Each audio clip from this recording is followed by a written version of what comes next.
สวัสดีครับพี่น้องปองไปสุภูทุกคนกลับมาพอกันอีกแล้วพี่น้องมาพี่น้องนี่ได้เลยนี่กระพุ่นพี่น้องนี่หัวกระสุนเห็นแต่เพิ่นกินคิดอยากเอามาลองสิแซ่บบ่แซ่บพี่น้องเห็นแต่เพิ่นว่ามันกรุบๆกรอบๆมาพี่น้องมาจิ้มซีฟู้ดแบบปั่นบ่นี่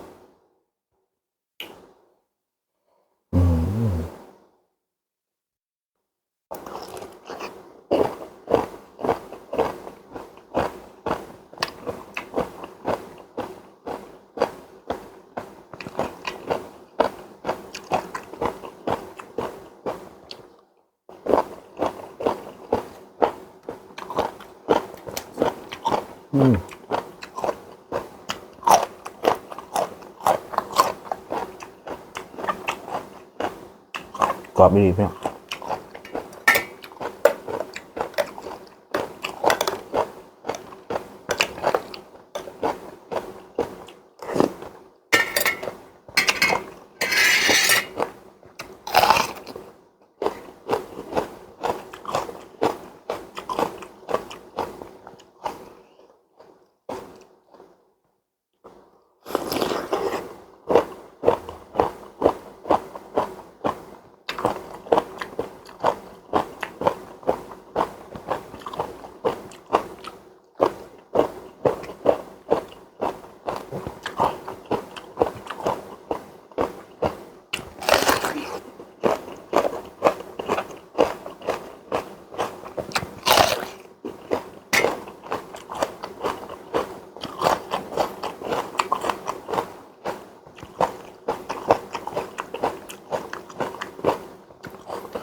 ตัวน้อยก็มี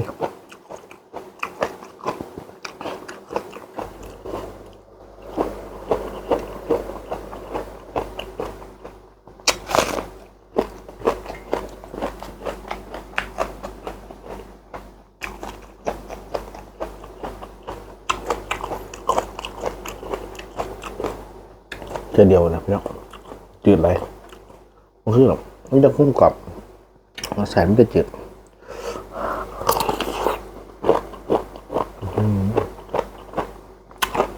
กรอบครับ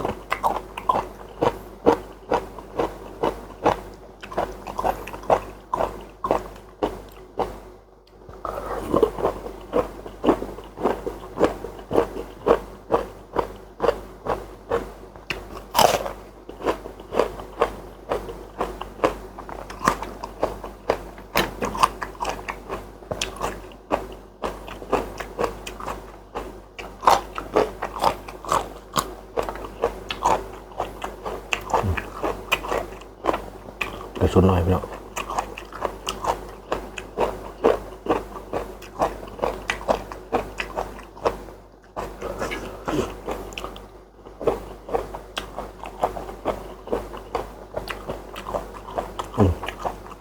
น้อย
ได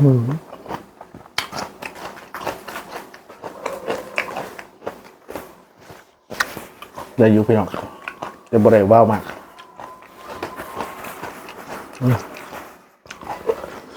อะไรพี่น้องสำหรับวันนี้